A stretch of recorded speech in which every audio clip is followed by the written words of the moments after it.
पुण्यात्माओं, परमात्मा स्वयं ही इस काल के लोक में आते हैं, अपने बच्चों को तत्व ज्ञान से परिचित कराते हैं।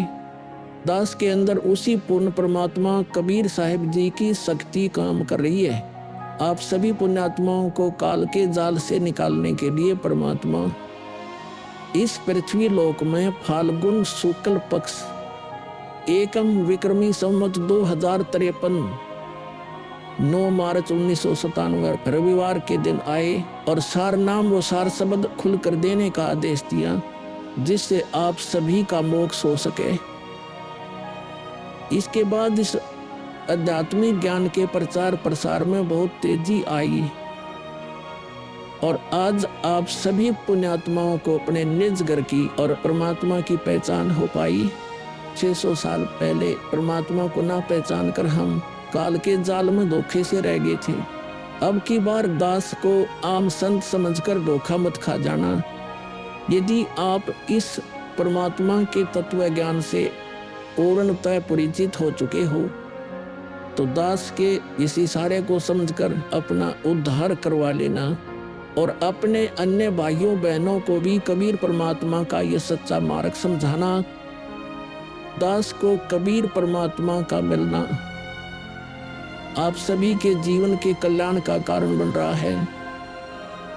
आपको अब उस दिन की घटना के बारे में बताता हूँ। ये सत्य घटना उस दिव्य प्रसंग की है जो आज तक केवल एक रहस्य था। वो रहस्य सालों पश्चात अब आपके सामने प्रस्तुत होने जा रहा है। संत रामपाल जी महाराज जी के जीवन का वो महत्वपूर्ण दिन जिसके विषय में उन्होंने आज तक भक्त समाज के समक्ष केवल सांकेतिक और आंशिक वर्णन किया था, अब उनकी आज्ञा से वो दिव्य प्रसंग विस्तार से प्रस्तुत हो रहा है। ये प्रसंग उस दिन का है जिस दिन संत रामपाल जी महाराज जी को कबीर परमेश्वर जी स्वयं इस धरातल पर आकर मिले थे। हे गुरुदेव राम देवानंद जी महाराज, ना जाने आपने इस दास में क्या देखा कि आपने इस दास को इतनी बड़ी जिम्मेदारी दे दी। अपने बाद मुझे गुरु पद पर बैठा दिया। ये दास अपनी आखिरी सांस तक आपके द्वारा दिया गया जगत कल्याण के मार्ग और मोक्ष के कार्यों को पूरा करने के लिए समर्पित रहेगा। परमात्मा का सत्य ज्ञान और सच्चा मंत्र हर घर तक पहुंचा के छोड़ूंगा, फिर चाहे कुछ भी बीते मेरे साथ। ये दास आजीवन परमात्मा के मार्ग में कार्यरत रहेगा। ये फाल्गुन शुक्ल पक्ष एकम विक्रमी संवत 2053 9 मार्च 1997 रविवार की बात है। संत रामपाल जी महाराज हरियाणा के झज्जर जिले के एक झाड़ली कस्बे में गरीबदास जी महाराज जी की वाणी का पाठ करने गए थे। वहां किसी कारणवश पाठ रद्द होने की वजह से वे वापस आ रहे थे। वहां से लौटते समय संत रामपाल जी महाराज कबीर परमात्मा की याद में मग्न अपने दुपहिए वाहन पर सवार वापस लौट रहे थे। संत रामपाल जी महाराज स्कूटर को रास्ते में एक चाय की दुकान के पास रोक देते हैं। राम राम महाराज जी। राम राम भगत जी। महाराज जी चाय समोसा लगा दूं? हाँ भगत जी लगा दीजिए।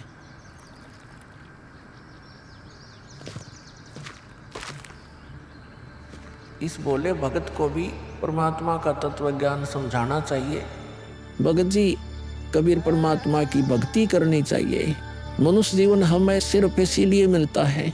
मानुष जन्म दुर्लभ है ये नलन बोरे, जैसे तरवर से पत्ता टूट गिरे वो बोर न लगता ढोरी। भगत जी, इस काल लोक का कोई भरोसा नहीं है, न जाने कब किस पर क्या बिजली गिर जाए। इसलिए कहता हूँ आपको कि कबीर परमात्मा से जुड़ जाओ, नाम दीक्षा लेकर अपना कल्याण करवा लो। वो कबीर परमात्मा यह भी आपकी और आपके परिवार की रक्षा करेगा और मृत्यु के बाद सीधा मोक्ष को प्राप्त कर जाओगे। ठीक कहते हो महाराज जी। ये कबीर परमात्मा ऐसे गंदे लोक में जहां आदमी की जिंदगी का पल का भरोसा नहीं, व्यक्ति यहाँ जी कैसे रहा है ना जाने कब क्या हो जाए, कब कौन सी बीमारी हो जाए, कब दुर्घटना हो जाए, कब कोई संसारिक आपदा आ जाए। दाता, आपकी भक्ति के बिना यहाँ किसी को ना सुख मिल सकता है और न ही मोक्ष। ये बात ये बोले जीव कब समझेंगे? आखिर ये अज्ञान अंधेरा कब दूर होगा दाता? आप ही दया करेंगे कबीर परमेश्वर। ये बोले जीव तो अपना जीवन आपकी भक्ति के बिना व्यर्थ ही कर रहे हैं। चाय पीने के बाद संत रामपाल जी महाराज मातन हिल की तरफ निकल पड़ते हैं। बिन उपदेश अचंभ है, क्यों जीवत है प्राण, और भक्ति बिना काठोर है, ये नर नहीं पाषाण। आगे चलकर संत रामपाल जी महाराज स्कूटर को एक पुलिये के पास रोक देते हैं। इस पुलिये की खास बात ये थी कि संत रामपाल जी महाराज जी ने इस पुलिये को सिंचाई विभाग में जूनियर इंजीनियर रहते हुए स्वयं बनाया था। क्योंकि यह पूरा क्षेत्र जंगल नुमा था, इसलिए संत रामपाल जी महाराज जी को इस पुलिये पर बैठना बहुत अच्छा लगता था और नौकरी के दौरान वो इस पुलिये पर बैठकर परमात्मा की याद में खो जाया करते थे। हे दयालु कबीर परमात्मा, आप जी हम नीचों के लिए 600 वर्ष पहले एक धानक रूप धारण कर इस गंदे लोक में 120 वर्ष तक रहे। आप जी को गर्म तेल के कढ़ाई में डाला गया, खूनी हाथी से मरवाने की कोशिश की गई, दरिया में डुबोकर मारने की कोशिश की गई। आप जी को बदनाम करने हेतु झूठी चिट्ठी डाली गई। आपके साथ कितने जुल्म ढाए गए, फिर भी हे दयालु कबीर परमात्मा, आपने क्या कुछ नहीं किया। अपनी सतलोक से बिछुड़ी आत्मा को अपनी शरण में लेने के लिए, इस तत्व ज्ञान को सब जीवों तक पहुंचाने के लिए।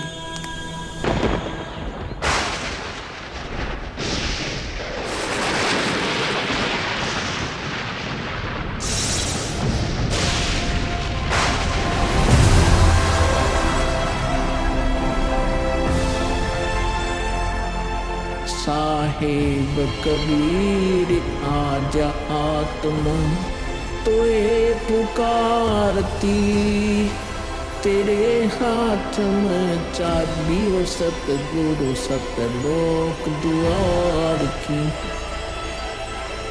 साहेब कबीर आजा आत्मा तोए पुकारती, तेरे हाथ में चाबी वो सतगुरु सतलोक द्वार की।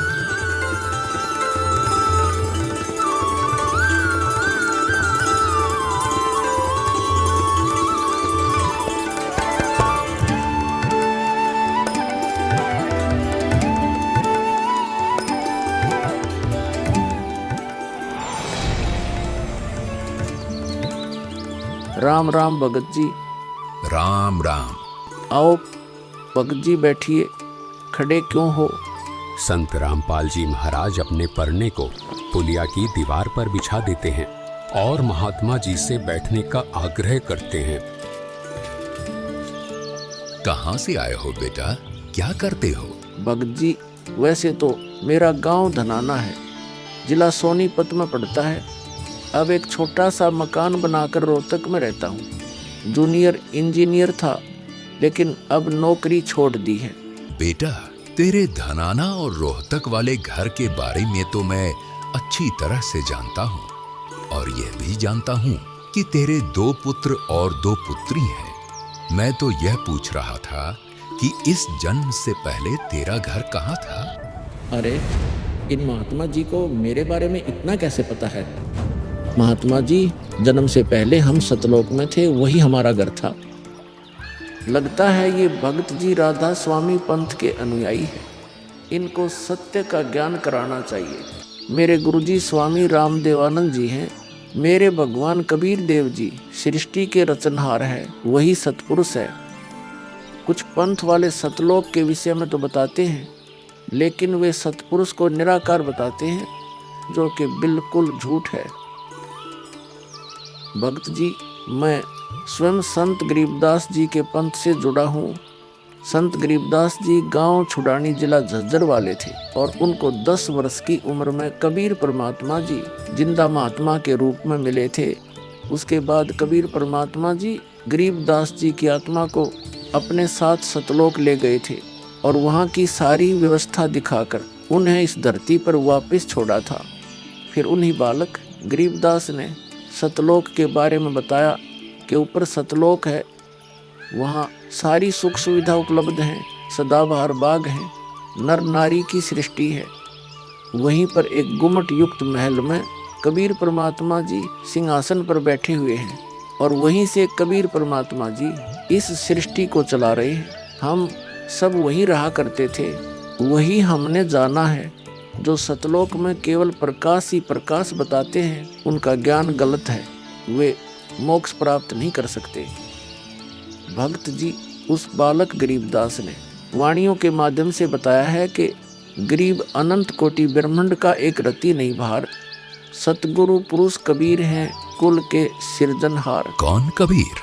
हम सुल्तानी नानक तारे दादू को उपदेश दिया, जाति जुलाहा भेद नहीं पाया, काशी माहे कबीर हुआ। बहुत आनंदित करने वाली बातें करते हो, और बताओ कुछ। इन्हें अपना ज्ञान अधूरा लग रहा है, हो सकता है ये नाम दीक्षा लेकर परमात्मा से जुड़ जाए। भक्त जी अगर आपको अपना कल्याण करवाना है तो एक ही तरीका है, नाम दीक्षा। मेरे पूज्य गुरु जी ने मुझे नाम दीक्षा देने का आदेश दे रखा है। मैंने अपना घर और नौकरी छोड़ दी है, अब गुरुदेव जी की ही आज्ञा अनुसार प्रचार और दीक्षा देने का पवित्र कार्य कर रहा हूँ। बेटा, क्या तुम्हारे गुरु जी ने तुम्हें सारनाम और सार शब्द देने का भी आदेश दिया है? इन्हें कैसे पता सारनाम सार शब्द के बारे में? गुरुदेव की आज्ञा थी कि अभी सारनाम को सार्वजनिक नहीं करना है। उन्होंने कहा था कि मुझे स्वयं परमेश्वर कबीर जी मिलेंगे और वही मुझे सारनाम को सार्वजनिक करने का सही समय बताएंगे। तब तक यह सारनाम केवल विशेष विश्वास पात्र अनुयायियों तक सीमित रखना है। बेटा रामपाल, मैं ही सत्य पुरुष कबीर हूँ। अब वह समय आ गया है सारनाम और सार शब्द प्रदान करने का। वह भक्त जी, मैंने आपको बता दिया कि कबीर परमेश्वर मुझसे मिलने आएंगे, तो आप स्वयं ही कबीर परमेश्वर बन बैठे। मैंने अपने गुरु जी से पूछा था कि हे गुरुदेव, मैं कैसे पहचानूंगा जो मुझे मिलेंगे कि वे कबीर भगवान हैं? गुरु जी स्वामी राम देवानंद जी बोले, यह विश्वास करवाना, वो पहचान करवाना उनका काम है। तभी तो मैं बता रहा हूँ, मैं ही सत्य पुरुष कबीर हूँ। कबीर परमेश्वर जी सबको जिंदा बाबा के वेश में मिले हैं, आप तो जिंदा बाबा वाले वेश में नहीं हो। जिंदा महात्मा तो मुसलमान साधु होते हैं। मुसलमान धर्म तो अभी 1500 साल पहले ही बना है। मेरा असली वेश तो यही है जिस रूप में मैं तुम्हारे सामने खड़ा हूँ। रामपाल, तुम मेरी परम हंस आत्मा हो। जगत कल्याण के लिए मैंने ही तुझे भेजा है। अब सही समय आ गया है सार नाम और सार शब्द देने का। मैं कभी सिर पर मुकुट, कभी पगड़ी, कभी टोपी धारण कर लेता हूँ।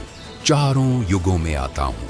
सतयुग में सत सुकृत नाम से, त्रेता युग में मुनींद्र नाम से, द्वापर युग में करुणामय नाम से और कलयुग में अपने वास्तविक नाम कबीर देव यानी कबीर नाम से आता हूँ और तेरे जैसी हंस आत्माओं से मिलकर उनका भ्रम दूर करता हूँ। लेकिन अगर तुझे केवल जिंदा महात्मा के रूप में विश्वास है तो मैं तुझे अपना वो रूप भी दिखा देता हूँ। ये देख।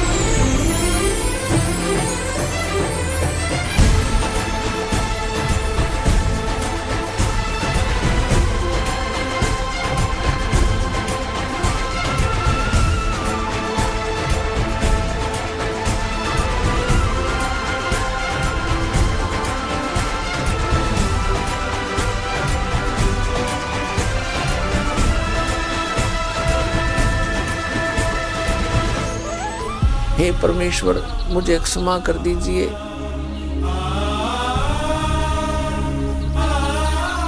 मुझसे अनजाने में गलती होगी।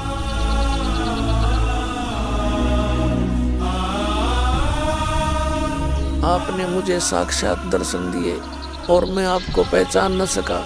मुझे क्षमा कर दीजिए परमपिता।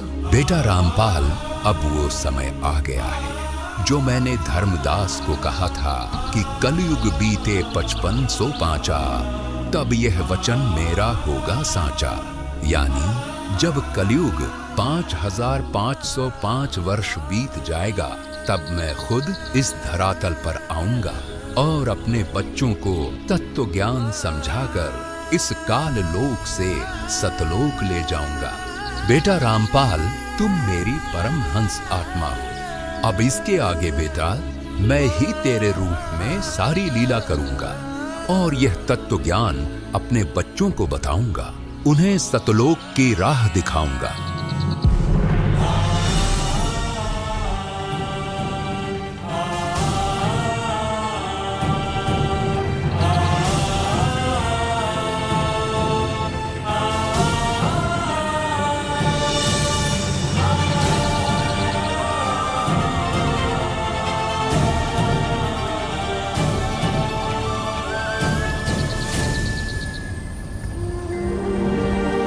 इस प्रकार कबीर परमात्मा संत रामपाल जी महाराज जी को सह शरीर सतलोक भेज देते हैं और अपनी लीला को आगे बढ़ाते हैं।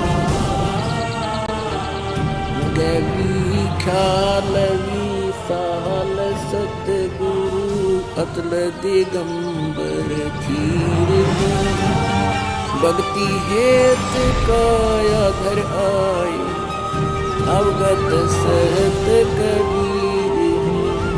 भक्ति हेत काया धर आए अवगत सहत कबीर। अमर करूं सतलोक पठाऊं तात बंदी छोड़ कहाऊं।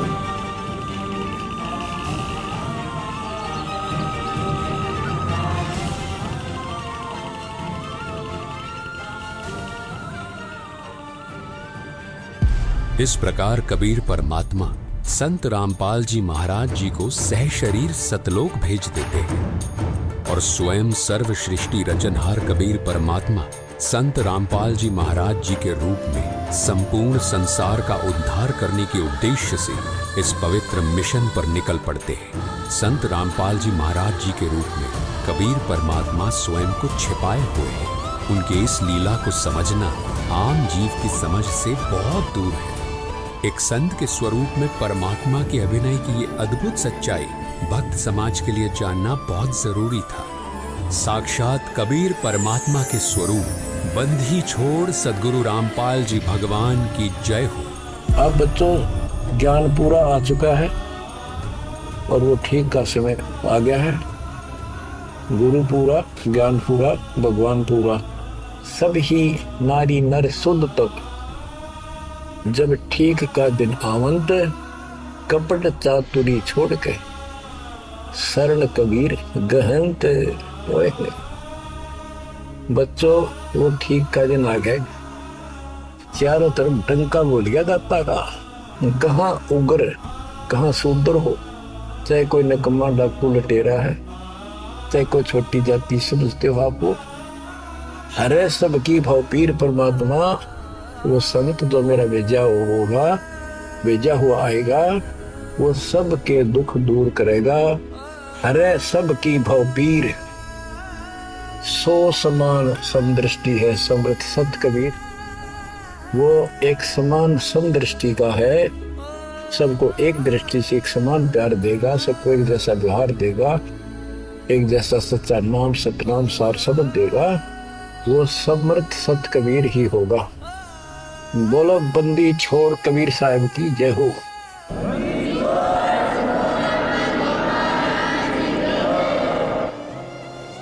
आपके मोक्ष के लिए परमात्मा ने कसर नहीं छोड़ रखी। जो भी संभव व्यवस्था है वो सारी कर दी है। बच्चों, तुम भी दया करियो, रहम करियो उस परम पिता पे। बच्चों, आने वाली पीढ़ियां आपको भी याद करा करेंगी। जब तक चांद सूरज रहेंगे आपका नाम रहेगा कि हमारे कौन माता पिता, कौन दादा परदादा दादी इसे अमृत ज्ञान को हमारे कुल में लाए थे। आने वाली पीढ़ियों के उद्धार के लिए तुम जिम्मेवार हो, कुर्बान हो जाओ। पहचान लो उस परम पिता को और पहचान लो अपने गुरुदेव को। परमात्मा आपको मोक्ष दे, आपको सद्बुद्धि देकर रखे, आपको भगवान की याद बनी रहे, सतलोक याद रहे, काल का कष्ट भी याद रहे, यहाँ भी सुखी रहो, सतलोक में सदा सुखी हो जाए। ये दास का आशीर्वाद है। सत साहिब।